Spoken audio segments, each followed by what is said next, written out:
Nouveau Testament, Actes des Apôtres, version Louis II, 1910. Actes des Apôtres, chapitre 1. Théophile, j'ai parlé dans mon premier livre de tout ce que Jésus a commencé de faire et d'enseigner dès le commencement jusqu'au jour où il fut enlevé au ciel, après avoir donné ses ordres par le Saint-Esprit aux apôtres qu'il avait choisis. Après qu'il eut souffert, il leur apparut vivant et leur en donna plusieurs preuves, se montrant à eux pendant 40 jours et parlant des choses qui concernent le royaume de Dieu.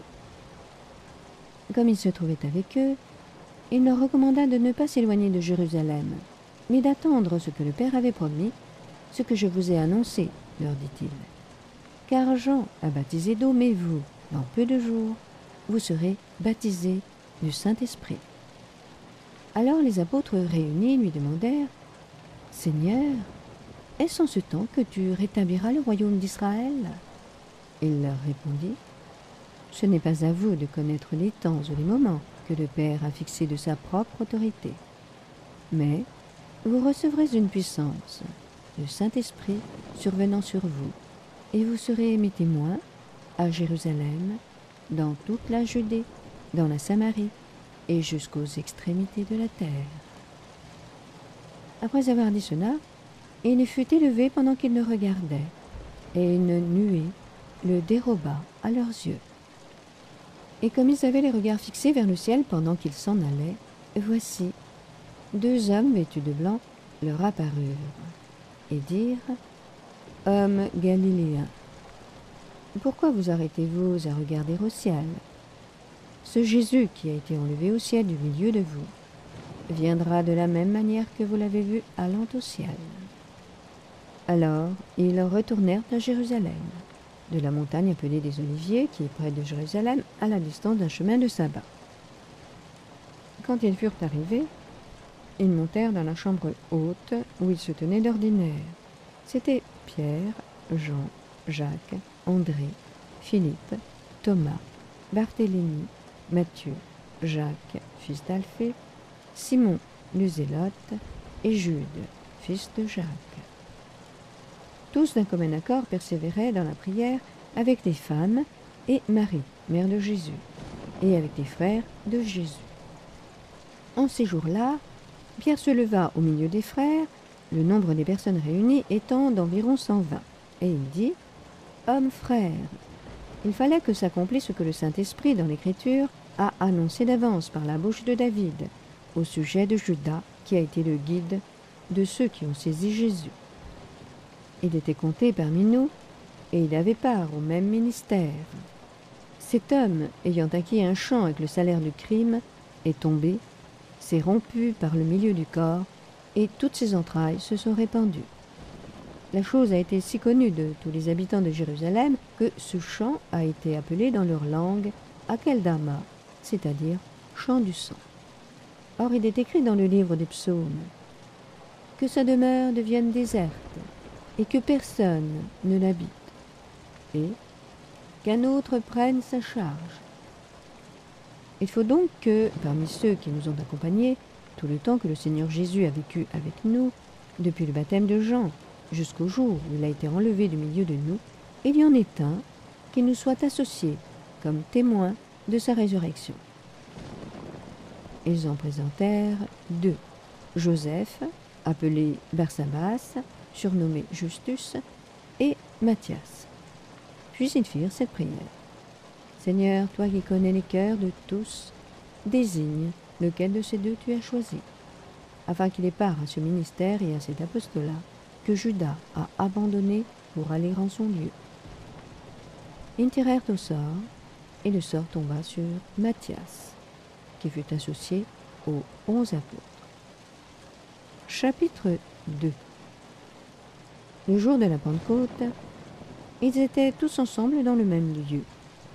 Tout à coup, il vint du ciel un bruit, comme celui d'un vent impétueux, et il remplit toute la maison où ils étaient assis.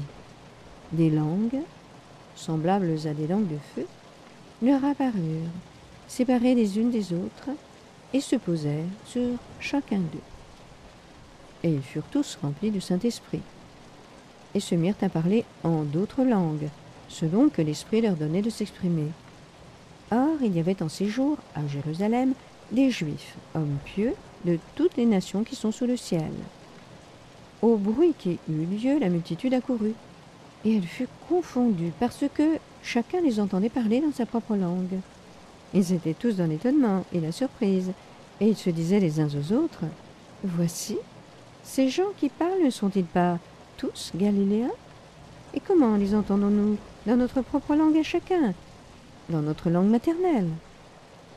Parthes, Mèdes, Élamites, ceux qui habitent la Mésopotamie, la Judée, la Cappadoce, le Pont, l'Asie, la Phrygie, la Pamphylie, l'Égypte, le territoire de la Libye voisine de Cyrène, et ceux qui sont venus de Rome, juifs et prosélytes, crétois et arabes. Comment les entendons-nous parler dans nos langues des merveilles de Dieu? » Ils étaient tous dans l'étonnement, et, ne sachant que penser, ils se disaient les uns aux autres, « Que veut dire ceci ?» Mais d'autres se moquaient et disaient, « Ils sont pleins de vin doux. » Alors Pierre, se présentant avec les 11, éleva la voix et leur parla en ces termes. « Hommes juifs, et vous tous qui séjournez à Jérusalem, sachez ceci, et prêtez l'oreille à mes paroles. Ces gens ne sont pas ivres, comme vous le supposez, car c'est la 3e heure du jour. Mais c'est ici ce qui a été dit par le prophète Joël. Dans les derniers jours, dit Dieu, je répandrai de mon esprit sur toute chair. Vos fils et vos filles prophétiseront, vos jeunes gens auront des visions, et vos vieillards auront des songes. Oui, sur mes serviteurs et sur mes servantes, dans ces jours-là, je répandrai de mon esprit, et ils prophétiseront. Je ferai paraître des prodiges en haut dans le ciel, et des miracles en bas sur la terre. Du sang, du feu et une vapeur de fumée. Le soleil se changera en ténèbres et la lune en sang avant l'arrivée du jour du Seigneur, de ce jour grand et glorieux. Alors, quiconque invoquera le nom du Seigneur sera sauvé. Hommes israélites, écoutez ces paroles. Jésus de Nazareth, cet homme à qui Dieu a rendu témoignage devant vous par les miracles, les prodiges et les signes qu'il a opérés par lui au milieu de vous, comme vous le savez vous-même. Cet homme, livré selon le dessein arrêté et selon la prescience de Dieu, vous l'avez crucifié, vous l'avez fait mourir par la main des impies.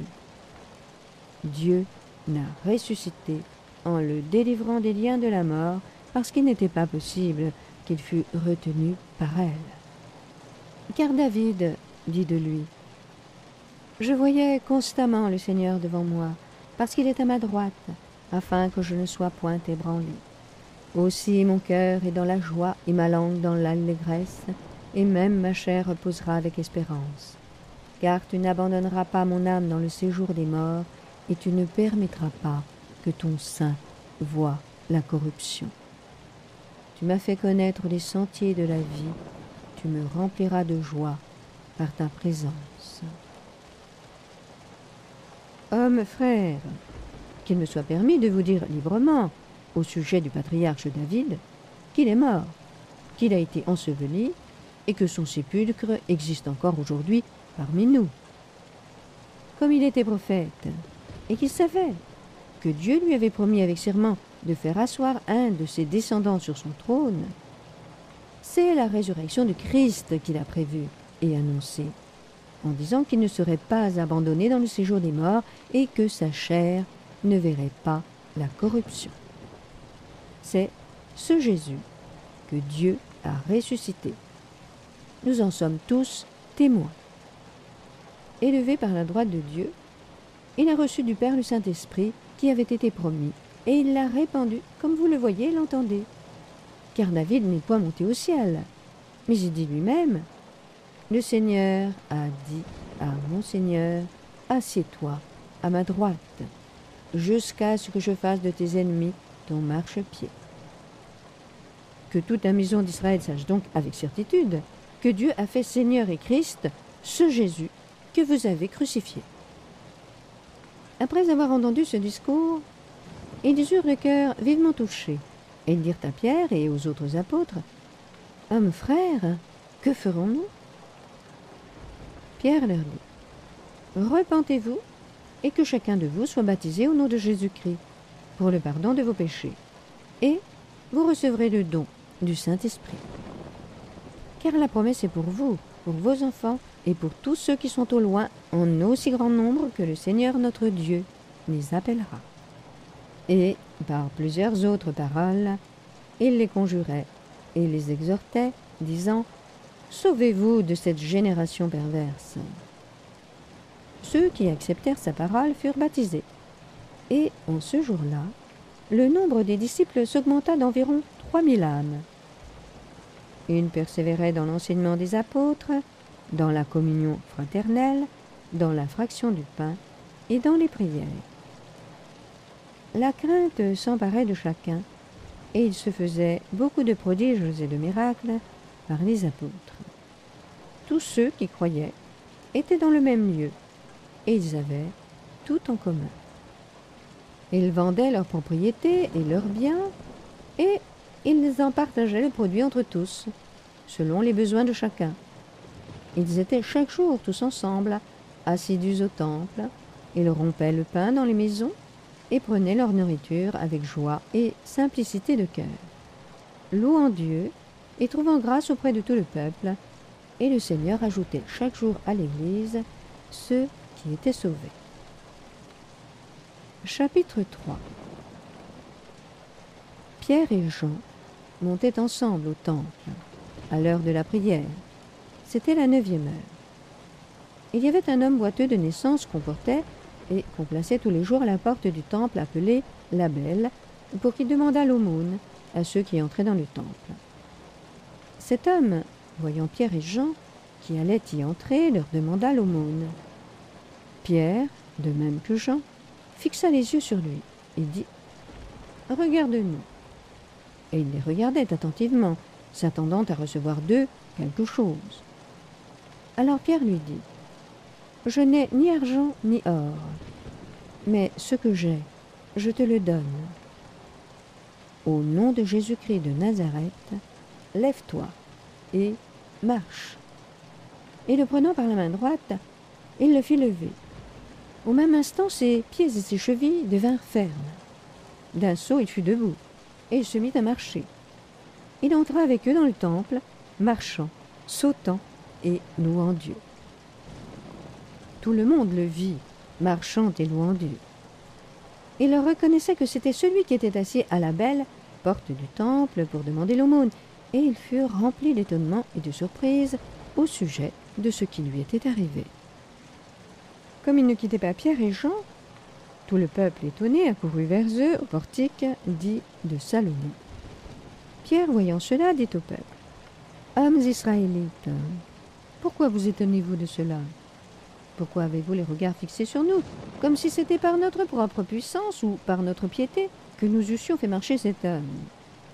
Le Dieu d'Abraham, d'Isaac et de Jacob, le Dieu de nos pères, a glorifié son serviteur Jésus, que vous avez livré et renié devant Pilate, qui était d'avis qu'on le relâchât. Vous avez renié le saint et le juste, et vous avez demandé qu'on vous accordât la grâce d'un meurtrier. Vous avez fait mourir le prince de la vie que Dieu a ressuscité des morts. Nous en sommes témoins. C'est par la foi en son nom que son nom a raffermi celui que vous voyez et connaissez. C'est la foi en lui qui a donné à cet homme cette entière guérison en présence de vous tous. Et maintenant, frères, je sais que vous avez agi par ignorance, ainsi que vos chefs. Mais Dieu a accompli de la sorte ce qu'il avait annoncé d'avance par la bouche de tous ses prophètes, que son Christ devait souffrir. Repentez-vous donc et convertissez-vous, pour que vos péchés soient effacés, afin que des temps de rafraîchissement viennent de la part du Seigneur et qu'il envoie celui qui vous a été destiné, Jésus-Christ, que le ciel doit recevoir jusqu'au temps du rétablissement de toutes choses, dont Dieu a parlé anciennement par la bouche de ses saints prophètes. Moïse a dit « Le Seigneur, votre Dieu, vous suscitera d'entre vos frères un prophète comme moi. Vous l'écouterez dans tout ce qu'il vous dira. Et quiconque n'écoutera pas ce prophète sera exterminé du milieu du peuple. » Tous les prophètes qui ont successivement parlé depuis Samuel ont aussi annoncé ces jours-là. Vous êtes les fils des prophètes et de l'alliance que Dieu a traitée avec nos pères, en disant à Abraham « Toutes les familles de la terre seront bénies en ta postérité. » C'est à vous, premièrement, que Dieu, ayant suscité son serviteur, l'a envoyé pour vous bénir, en détournant chacun de vous de ses iniquités. Chapitre 4. Tandis que Pierre et Jean parlaient au peuple, survinrent les sacrificateurs, le commandant du temple et les Sadducéens, mécontents de ce qu'ils enseignaient le peuple et annonçaient en la personne de Jésus la résurrection des morts. Ils mirent les mains sur eux et ils les jetèrent en prison jusqu'au lendemain, car c'était déjà le soir. Cependant, beaucoup de ceux qui avaient entendu la parole crurent, et le nombre des hommes s'éleva à environ 5000. Le lendemain, les chefs du peuple, les anciens et les scribes, s'assemblèrent à Jérusalem, avec Anne, le souverain sacrificateur, Caïphe, Jean, Alexandre, et tous ceux qui étaient de la race des principaux sacrificateurs. Ils firent placer au milieu d'eux Pierre et Jean, et leur demandèrent « Par quel pouvoir ou au nom de qui avez-vous fait cela ?»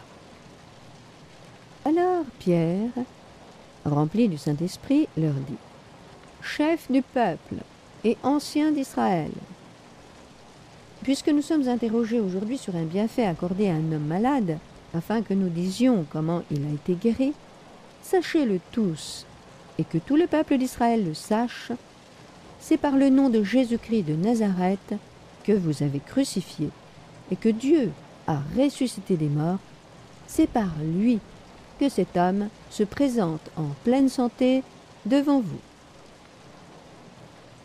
Jésus est la pierre rejetée par vous qui bâtissez, et qui est devenue la principale de l'angle. Il n'y a de salut en aucun autre, car il n'y a sous le ciel aucun autre nom qui ait été donné parmi les hommes par lequel nous devions être sauvés. Lorsqu'ils virent l'assurance de Pierre et de Jean, ils furent étonnés, sachant que c'étaient des hommes du peuple sans instruction, et ils les reconnurent pour avoir été avec Jésus. Mais comme ils voyaient là, près d'eux, l'homme qui avait été guéri, ils n'avaient rien à répliquer. Ils leur ordonnèrent de sortir du Sanhédrin, et ils délibérèrent entre eux, disant « Que ferons-nous à ces hommes ?» Car il est manifeste pour tous les habitants de Jérusalem qu'un miracle signalé a été accompli par eux, et nous ne pouvons pas le nier. Mais afin que la chose ne se répande pas davantage parmi le peuple, défendons-leur avec menace de parler désormais à qui que ce soit en ce nom-là. Et les ayant appelés, ils leur défendirent absolument de parler et d'enseigner au nom de Jésus. Pierre et Jean leur répondirent « Jugez s'il est juste, devant Dieu, de vous obéir plutôt qu'à Dieu. Car nous ne pouvons pas ne pas parler de ce que nous avons vu et entendu. » Ils leur firent de nouvelles menaces et les relâchèrent, ne sachant comment les punir, à cause du peuple, parce que tous glorifiaient Dieu de ce qui était arrivé. Car l'homme qui avait été l'objet de cette guérison miraculeuse était âgé de plus de 40 ans. Après avoir été relâchés, ils allèrent vers les leurs et racontèrent tout ce que les principaux sacrificateurs et les anciens leur avaient dit. Lorsqu'ils l'eurent entendu, ils élevèrent à Dieu la voix tous ensemble et dirent « Seigneur, toi qui as fait le ciel, la terre, la mer et tout ce qui s'y trouve, c'est toi qui as dit par le Saint-Esprit, par la bouche de notre Père ton serviteur David. Pourquoi ce tumulte parmi les nations et ces vaines pensées parmi les peuples? Les rois de la terre se sont soulevés, et les princes se sont ligués contre le Seigneur et contre son oint. En effet, contre ton saint serviteur Jésus que tu as oint, Hérode et Ponce Pilate se sont ligués dans cette ville avec les nations et avec les peuples d'Israël, pour faire tout ce que ta main et ton conseil avaient arrêté d'avance. Et maintenant, Seigneur, vois leurs menaces, et donne à tes serviteurs d'annoncer ta parole avec une pleine assurance. En étendant ta main, pour qu'il se fasse des guérisons, des miracles et des prodiges, par le nom de ton saint serviteur, Jésus. Quand ils eurent prié, le lieu où ils étaient assemblés trembla. Ils furent tous remplis du Saint-Esprit, et ils annonçaient la parole de Dieu avec assurance. La multitude de ceux qui avaient cru n'était qu'un cœur et qu'une âme. Nul ne disait que ses biens lui appartinssent en propre, mais tout était commun entre eux. Les apôtres rendaient avec beaucoup de force témoignage de la résurrection du Seigneur Jésus, et une grande grâce reposait sur eux tous, car il n'y avait parmi eux aucun indigent. Tous ceux qui possédaient des champs ou des maisons les vendaient, apportaient le prix de ce qu'ils avaient vendu et le déposaient aux pieds des apôtres. Et l'on faisait des distributions à chacun, selon qu'il en avait besoin. Joseph, surnommé par les apôtres Barnabas, ce qui signifie « fils d'exhortation », lévite, originaire de Chypre, vendit un champ qu'il possédait, apporta l'argent et le déposa aux pieds des apôtres. Chapitre 5. Mais un homme nommé Ananias, avec Saphira, sa femme, vendit une propriété et retint une partie du prix, sa femme le sachant. Puis il apporta le reste et le déposa aux pieds des apôtres. Pierre lui dit, « Ananias, pourquoi Satan a-t-il rempli ton cœur, au point que tu mentes au Saint-Esprit et que tu aies retenu une partie du prix du champ? S'il n'eût pas été vendu, ne te restait-il pas? Et après qu'il a été vendu, le prix n'était-il pas à ta disposition? Comment as-tu pu mettre en ton cœur un pareil dessein? Ce n'est pas à des hommes que tu as menti, mais à Dieu. » Ananias, entendant ces paroles, tomba et expira. Une grande crainte saisit tous les auditeurs. Les jeunes gens s'étant levés, l'enveloppèrent, l'emportèrent et l'ensevelirent. Environ 3 heures plus tard, sa femme entra, sans savoir ce qui était arrivé. Pierre lui adressa la parole. « Dis-moi, est-ce à un tel prix que vous avez vendu le champ ?»« Oui, répondit-elle. C'est à ce prix-là. » Alors Pierre lui dit, « Comment vous êtes-vous accordés pour tenter l'Esprit du Seigneur? Voici, ceux qui ont enseveli ton mari sont à la porte et ils t'emporteront. » Au même instant, elle tomba aux pieds d'apôtre et expira. Les jeunes gens étant entrés la trouvèrent morte. Ils l'emportèrent et l'ensevelirent auprès de son mari. Une grande crainte s'empara de toute l'assemblée et de tous ceux qui apprirent ces choses. Beaucoup de miracles et de prodiges se faisaient au milieu du peuple par les mains des apôtres. Ils se tenaient tous ensemble au portique de Salomon. Et aucun des autres n'osait se joindre à eux, mais le peuple les louait hautement. Le nombre de ceux qui croyaient au Seigneur, hommes et femmes, s'augmentait de plus en plus, en sorte qu'on apportait les malades dans les rues et qu'on les plaçait sur des nids et des couchettes, afin que lorsque Pierre passerait, son ombre au moins couvrit quelqu'un d'eux. La multitude accourait aussi des villes voisines de Jérusalem, amenant des malades et des gens tourmentés par des esprits impurs, et tous étaient guéris. Cependant, le souverain sacrificateur et tous ceux qui étaient avec lui, savoir le parti des Sadducéens, se levèrent, remplis de jalousie, mirent les mains sur les apôtres et les jetèrent dans la prison publique. Mais un ange du Seigneur, ayant ouvert pendant la nuit les portes de la prison, les fit sortir et leur dit « Allez, tenez-vous dans le temple et annoncez au peuple toutes les paroles de cette vie. » Ayant entendu cela, ils entrèrent dès le matin dans le temple et se mirent à enseigner. Le souverain sacrificateur et ceux qui étaient avec lui, étant survenus, Ils convoquèrent le Sanhédrin et tous les anciens des fils d'Israël, et ils envoyèrent chercher les apôtres à la prison. Les huissiers, à leur arrivée, ne les trouvèrent point dans la prison. Ils s'en retournèrent et firent leur rapport, en disant « Nous avons trouvé la prison soigneusement fermée et les gardes qui étaient devant les portes. Mais, après avoir ouvert, nous n'avons trouvé personne dedans. » Lorsqu'ils eurent entendu ces paroles, le commandant du temple et les principaux sacrificateurs ne savaient que penser des apôtres et des suites de cette affaire.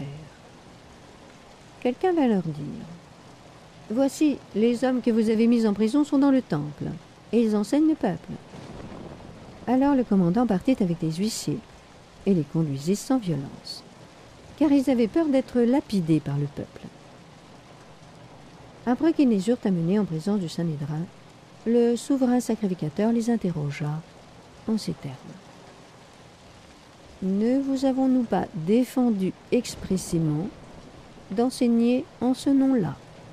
Et voici, vous avez rempli Jérusalem de votre enseignement, et vous voulez faire retomber sur nous le sang de cet homme. » Pierre et les apôtres répondirent « Il faut obéir à Dieu plutôt qu'aux hommes. Le Dieu de nos pères a ressuscité Jésus, que vous avez tué en le pendant au bois. Dieu l'a élevé par sa droite, comme prince et sauveur, pour donner à Israël la repentance et le pardon des péchés. Nous sommes témoins de ces choses, de même que le Saint-Esprit, que Dieu a donné à ceux qui lui obéissent. » Furieux de ces paroles, il voulait les faire mourir. Mais un pharisien, nommé Gamaliel, docteur de la loi, estimé de tout le peuple, se leva dans le Sanhédrin et ordonna de faire sortir un instant les apôtres. Puis il leur dit « Hommes israélites, prenez garde à ce que vous allez faire à l'égard de ces gens, car il n'y a pas longtemps que parut Teudas, qui se donnait pour quelque chose, et auquel se rallièrent environ 400 hommes. Il fut tué, et tous ceux qui l'avaient suivi furent mis en déroute et réduits à rien. Après lui parut Judas le Galiléen, à l'époque du recensement, et il attira du monde à son parti. Il périt aussi, et tous ceux qui l'avaient suivi furent dispersés. Et maintenant, je vous le dis, ne vous occupez plus de ces hommes, et laissez-les aller. Si cette entreprise ou cette œuvre vient des hommes, elle se détruira. Mais si elle vient de Dieu, vous ne pourrez la détruire. Ne courez pas le risque d'avoir combattu contre Dieu. » Ils se rangèrent à son avis. Et ayant appelé les apôtres, ils les firent battre de verges, ils leur défendirent de parler au nom de Jésus, et ils les relâchèrent.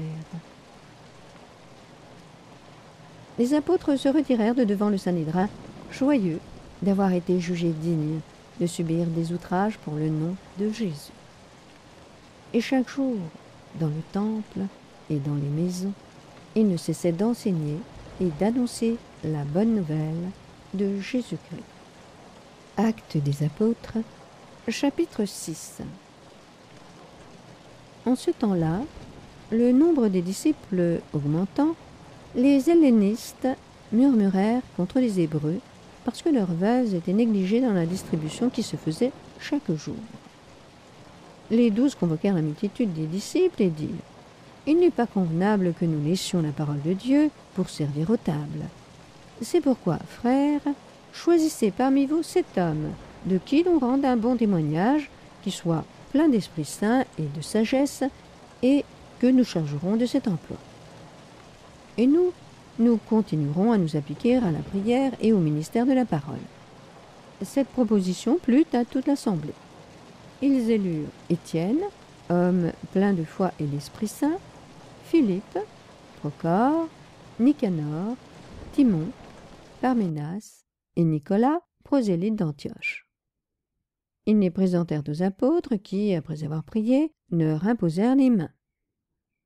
La parole de Dieu se répandait de plus en plus. Le nombre des disciples augmentait beaucoup à Jérusalem, et une grande foule de sacrificateurs obéissait à la foi. Étienne, plein de grâce et de puissance, faisait des prodiges et de grands miracles parmi le peuple. Quelques membres de la synagogue dite des Affranchis, de celle des Cyrénéens et de celle des Alexandrins, avec des Juifs de Cilicie et d'Asie, se mirent à discuter avec lui. Mais ils ne pouvaient résister à sa sagesse et à l'esprit par lequel il parlait.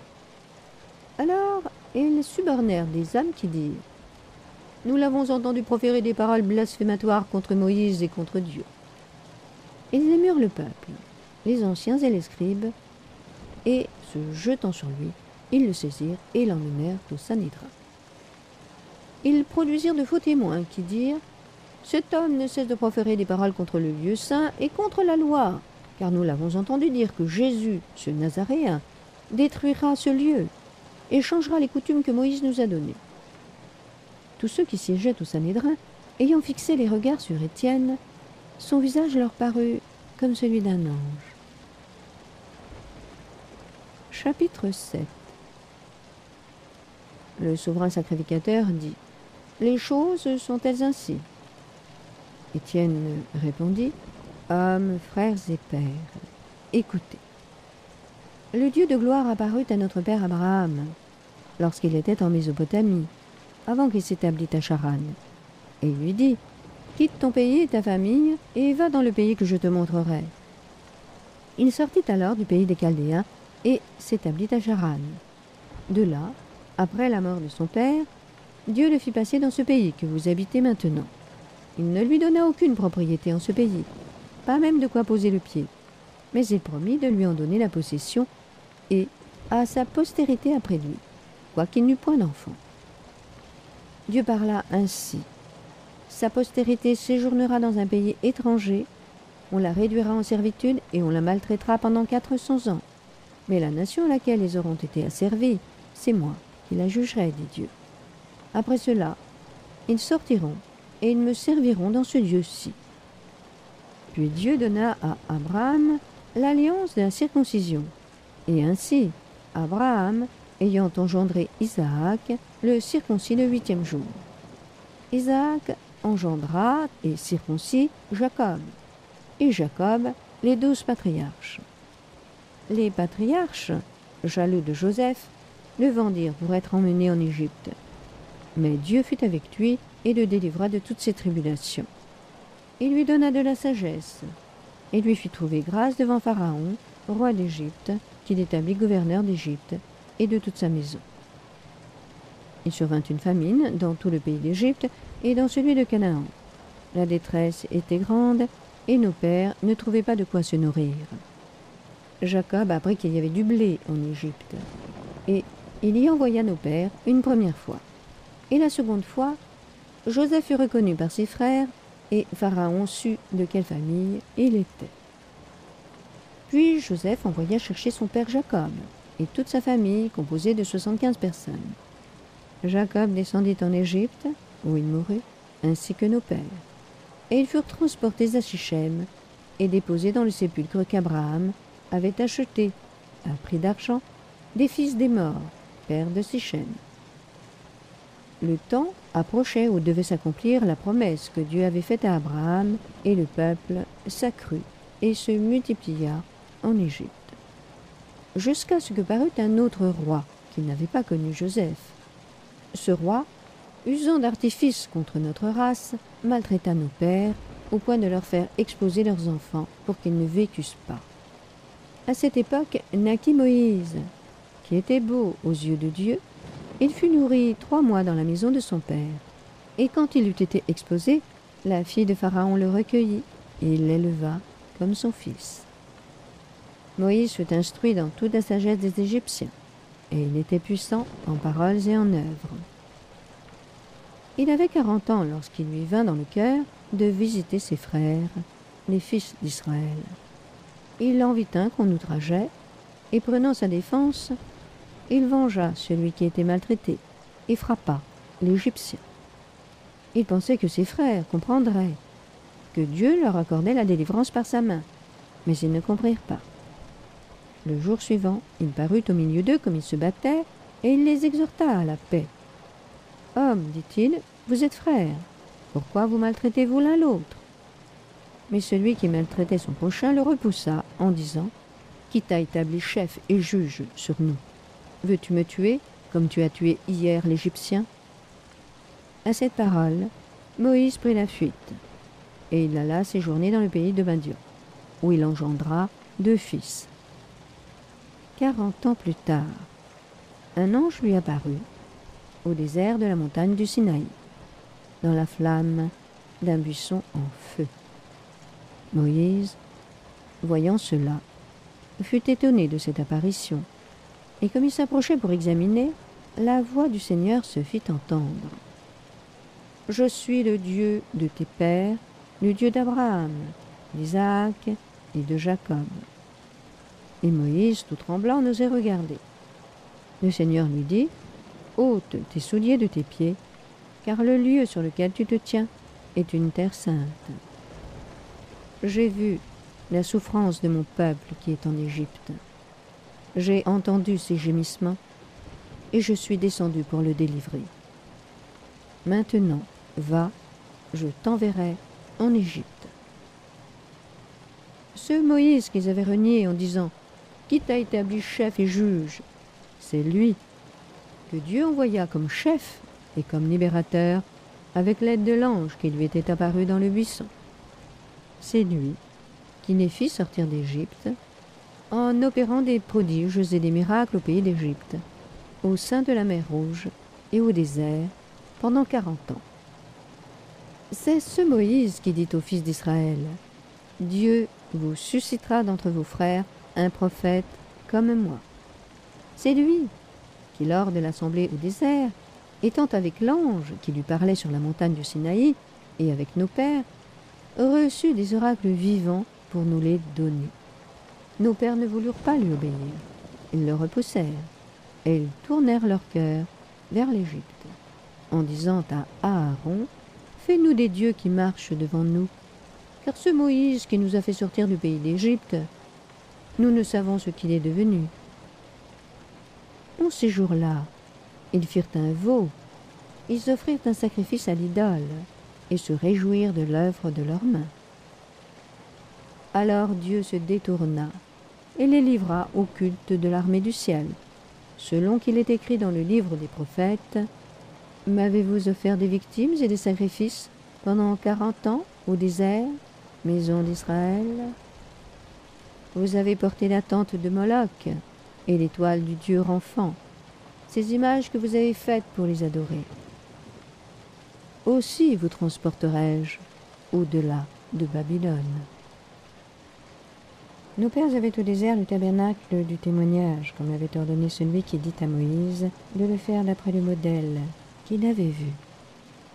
Et nos pères, l'ayant reçu, l'introduisirent, sous la conduite de Josué, dans le pays qui était possédé par les nations que Dieu chassa devant eux, et il y resta jusqu'au jour de David. David trouva grâce devant Dieu et demanda d'élever une demeure pour le Dieu de Jacob, et ce fut Salomon qui lui bâtit une maison. Mais le Très-Haut n'habite pas dans ce qui est fait de main d'homme, comme dit le prophète. Le ciel est mon trône, et la terre mon marchepied. Quelle maison me bâtirez-vous, dit le Seigneur, ou quel sera le lieu de mon repos? N'est-ce pas ma main qui a fait toutes ces choses? Hommes au cou raide, incirconcis de cœur et d'oreille, vous vous opposez toujours au Saint-Esprit. Ce que vos pères ont été, vous l'êtes aussi. Lequel des prophètes vos pères n'ont-ils pas persécuté? Ils ont tué ceux qui annonçaient d'avance la venue du juste, que vous avez livré maintenant, et dont vous avez été les meurtriers. Vous qui avez reçu la loi d'après des commandements d'anges, et qui ne l'avez point gardée. En entendant ces paroles, ils étaient furieux dans leur cœur, et ils grinçaient des dents contre lui. Mais Étienne, rempli du Saint-Esprit, et fixant les regards vers le ciel, vit la gloire de Dieu et Jésus debout, à la droite de Dieu. Et il dit, « Voici, je vois les cieux ouverts, et le Fils de l'homme debout, à la droite de Dieu. » Ils poussèrent alors de grands cris, en se bouchant les oreilles, et se précipitèrent tous ensemble sur lui, le traînèrent hors de la ville et le lapidèrent. Les témoins déposèrent leurs vêtements aux pieds d'un jeune homme nommé Saul, et ils lapidaient Étienne, qui priait et disait, « Seigneur Jésus, reçois mon esprit. » Puis s'étant mis à genoux, il s'écria d'une voix forte, « Seigneur, ne leur impute pas ce péché. » Et, après ces paroles, il s'endormit. Chapitre 8. Saul avait approuvé le meurtre d'Étienne. Il y eut ce jour-là une grande persécution contre l'église de Jérusalem, et tous, excepté les apôtres, se dispersèrent dans les contrées de la Judée et de la Samarie. Des hommes pieux ensevelirent Étienne et le pleurèrent à grand bruit. Saul, de son côté, ravageait l'église. Pénétrant dans les maisons, il en arrachait hommes et femmes et les faisait jeter en prison. Ceux qui avaient été dispersés allaient de lieu en lieu, annonçant la bonne nouvelle de la parole. Philippe étant descendu dans la ville de Samarie, y prêcha le Christ. Les foules tout entières étaient attentives à ce que disait Philippe, lorsqu'elles apprirent et virent les miracles qu'il faisait. Car des esprits impurs sortirent de plusieurs démoniaques, en poussant de grands cris, et beaucoup de paralytiques et de boiteux furent guéris. Et il y eut une grande joie dans cette ville. Il y avait auparavant dans la ville un homme nommé Simon, qui, se donnant pour un personnage important, exerçait la magie et provoquait l'étonnement du peuple de la Samarie. Tous, depuis le plus petit jusqu'au plus grand, l'écoutaient attentivement et disaient « Celui-ci est la puissance de Dieu, celle qui s'appelle la Grande. » Ils l'écoutaient attentivement parce qu'il les avait longtemps étonnés par ses actes de magie. Mais quand ils eurent cru à Philippe, qui leur annonçait la bonne nouvelle du royaume de Dieu et du nom de Jésus-Christ, hommes et femmes se firent baptiser. Simon lui-même crut, et, après avoir été baptisé, il ne quittait plus Philippe, et il voyait avec étonnement les miracles et les grands prodiges qui s'opéraient. Les apôtres qui étaient à Jérusalem, ayant appris que la Samarie avait reçu la parole de Dieu, y envoyèrent Pierre et Jean. Ceux-ci, arrivés chez les Samaritains, prièrent pour eux, afin qu'ils reçussent le Saint-Esprit. Car il n'était encore descendu sur aucun d'eux, ils avaient seulement été baptisés au nom du Seigneur Jésus. Alors, Pierre et Jean leur imposèrent les mains, et ils reçurent le Saint-Esprit. Lorsque Simon vit que le Saint-Esprit était donné par l'imposition des mains des apôtres, il leur offrit de l'argent, en disant « Accordez-moi aussi ce pouvoir, afin que celui à qui j'imposerai les mains reçoive le Saint-Esprit. » Mais Pierre lui dit « Que ton argent périsse avec toi, puisque tu as cru que le don de Dieu s'acquérait à prix d'argent. Il n'y a pour toi ni part ni lot dans cette affaire, car ton cœur n'est pas droit devant Dieu. Repens-toi donc de ta méchanceté, et prie le Seigneur pour que la pensée de ton cœur te soit pardonnée, s'il est possible.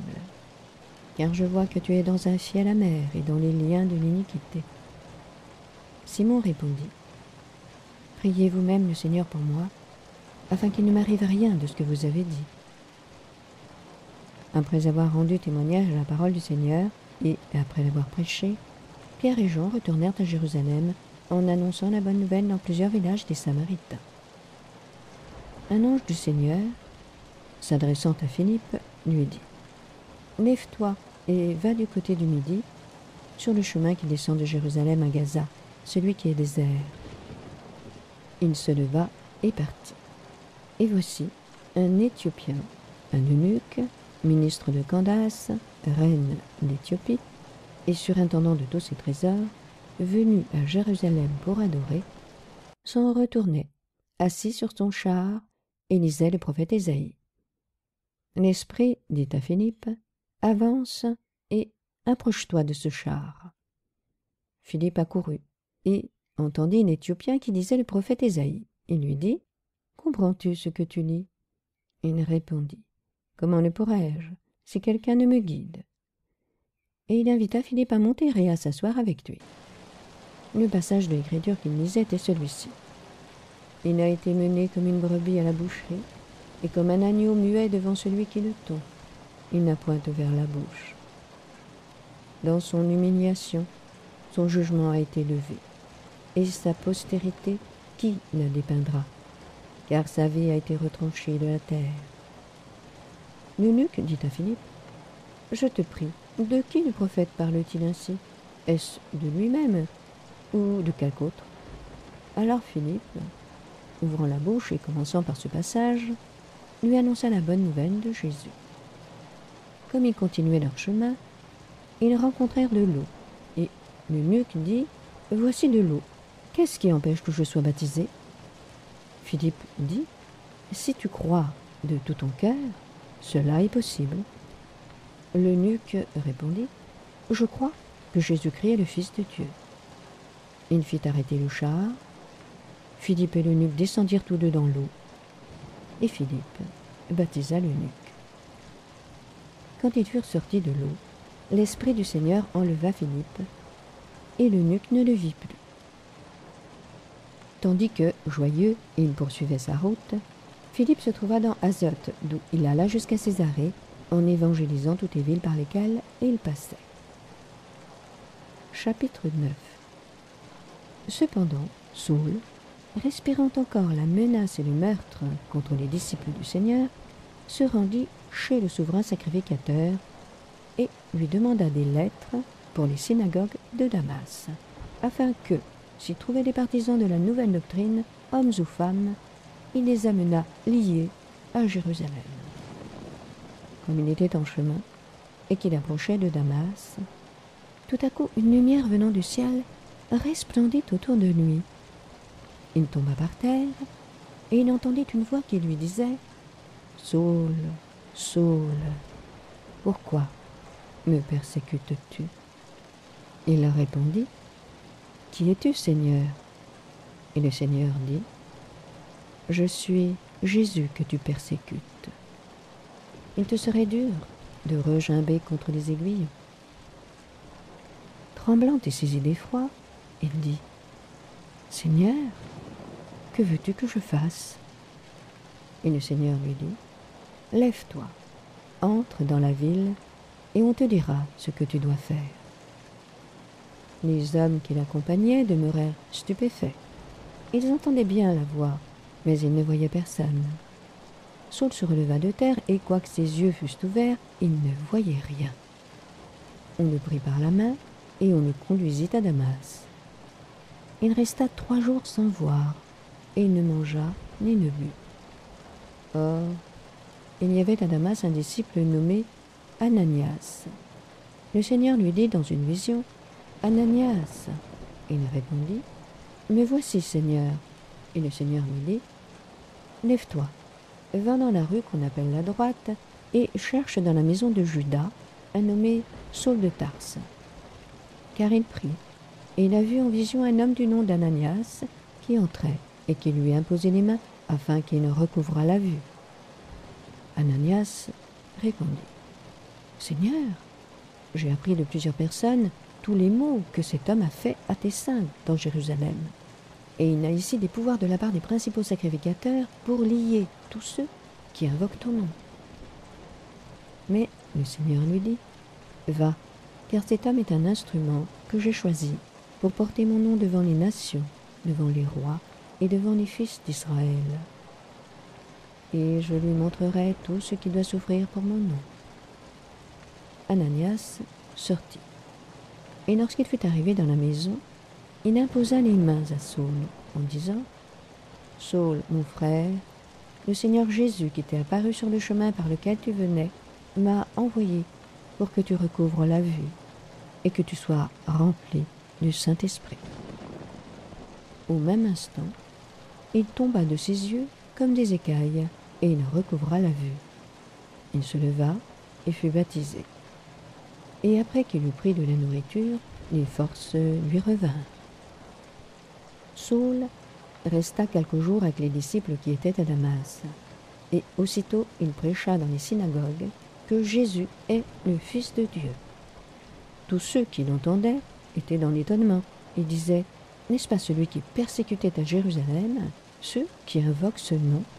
Et n'est-il pas venu ici pour les emmener liés devant les principaux sacrificateurs ?»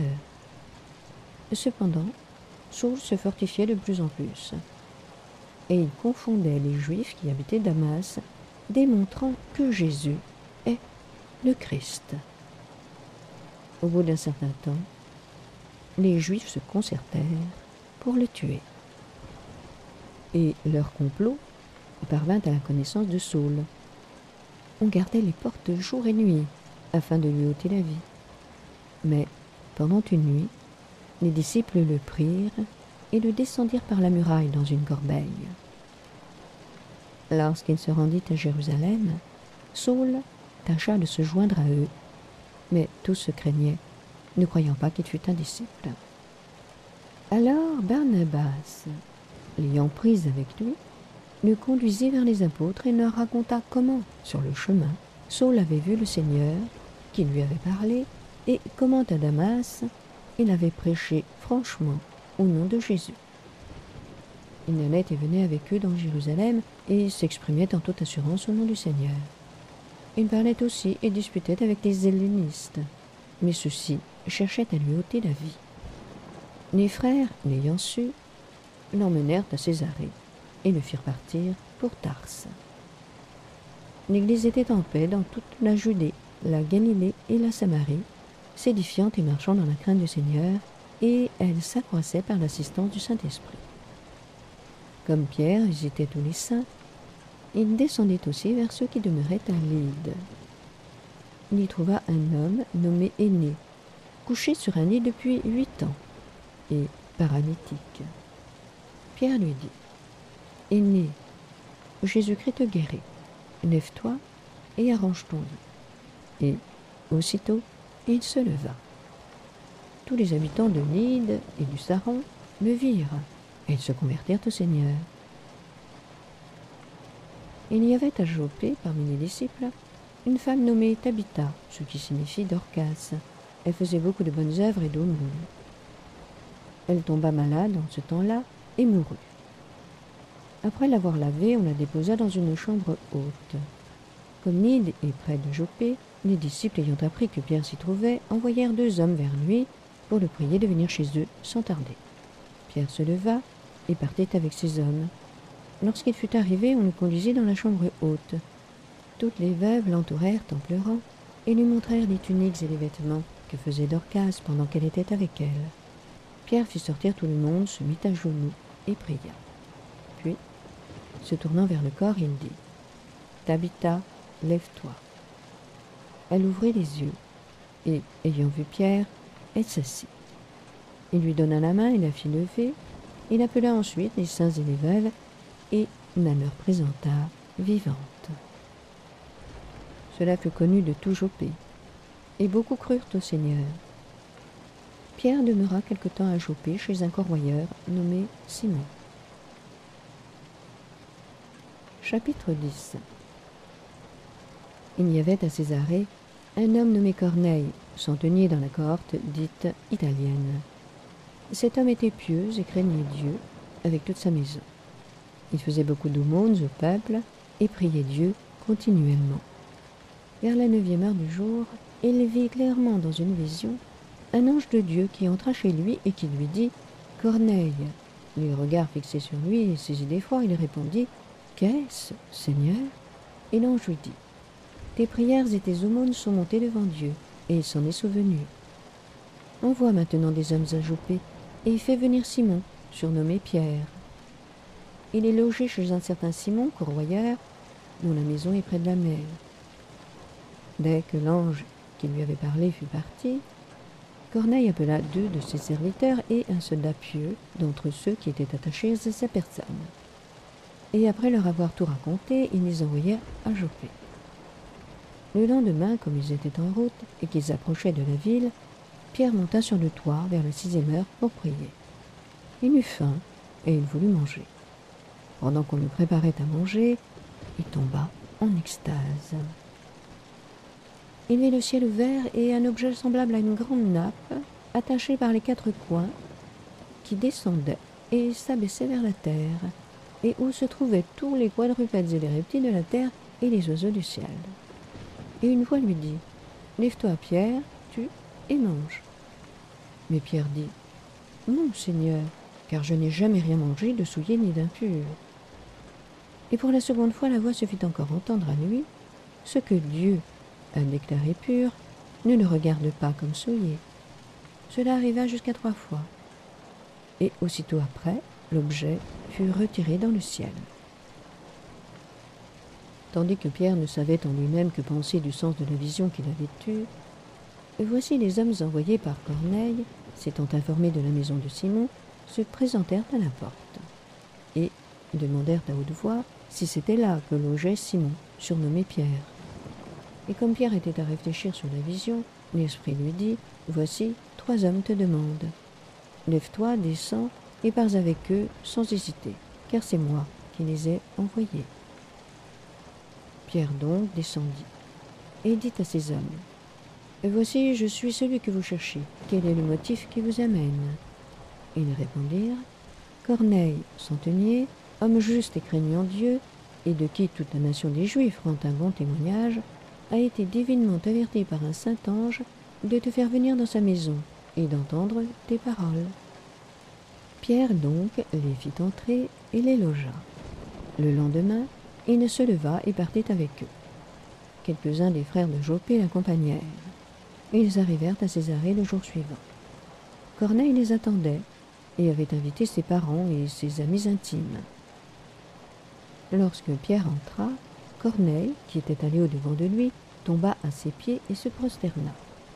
Mais Pierre le releva en disant : « Lève-toi, moi aussi je suis un homme. » Et conversant avec lui, il entra et trouva beaucoup de personnes réunies. « Vous savez, leur dit-il, qu'il est défendu à un juif de se lier avec un étranger ou d'entrer chez lui. Mais Dieu m'a appris à ne regarder aucun homme comme souillé et impur. C'est pourquoi je n'ai pas eu d'objection à venir, puisque vous m'avez appelé. Je vous demande donc pour quel motif vous m'avez envoyé chercher. » Corneille dit : « Il y a 4 jours, à cette heure-ci, je priais dans ma maison à la 9e heure, et voici un homme vêtu d'un habit éclatant se présenta devant moi et dit : « Corneille, ta prière a été exaucée, et Dieu s'est souvenu de tes aumônes. Envoie donc à Joppé et fais venir Simon, surnommé Pierre. Il est logé dans la maison de Simon, corroyeur, près de la mer. Aussitôt j'ai envoyé vers toi, et tu as bien fait de venir. Maintenant donc, nous sommes tous devant Dieu pour entendre tout ce que le Seigneur t'a ordonné de nous dire. » Alors Pierre, ouvrant la bouche, dit : « En vérité, je reconnais que Dieu ne fait point d'acception de personne, mais qu'en toute nation, celui qui le craint et qui pratique la justice lui est agréable. » Il a envoyé la parole aux fils d'Israël, en leur annonçant la paix par Jésus-Christ qui est le Seigneur de tous. Vous savez ce qui est arrivé dans toute la Judée, après avoir commencé en Galilée, à la suite du baptême que Jean a prêché. Vous savez comment Dieu a oint du Saint-Esprit et de force Jésus de Nazareth, qui allait de lieu en lieu, faisant du bien et guérissant tous ceux qui étaient sous l'empire du diable, car Dieu était avec lui. Nous sommes témoins de tout ce qu'il a fait dans le pays des Juifs et à Jérusalem. Ils l'ont tué en le pendant au bois. Dieu l'a ressuscité le 3e jour, et il a permis qu'il apparût non à tout le peuple, mais aux témoins choisis d'avance par Dieu, à nous qui avons mangé et bu avec lui, après qu'il fut ressuscité des morts. Et Jésus nous a ordonné de prêcher au peuple et d'attester que c'est lui qui a été établi par Dieu, juge des vivants et des morts. Tous les prophètes rendent de lui le témoignage que quiconque croit en lui reçoit par son nom le pardon des péchés. » Comme Pierre prononçait encore ces mots, le Saint-Esprit descendit sur tous ceux qui écoutaient la parole. Tous les fidèles circoncis qui étaient venus avec Pierre furent étonnés de ce que le don du Saint-Esprit était aussi répandu sur les païens, car ils les entendaient parler en langue et glorifier Dieu. Alors Pierre dit : « Peut-on refuser l'eau du baptême à ceux qui ont reçu le Saint-Esprit aussi bien que nous ?» Et il ordonna qu'ils fussent baptisés au nom du Seigneur, sur quoi ils le prièrent de rester quelques jours auprès d'eux.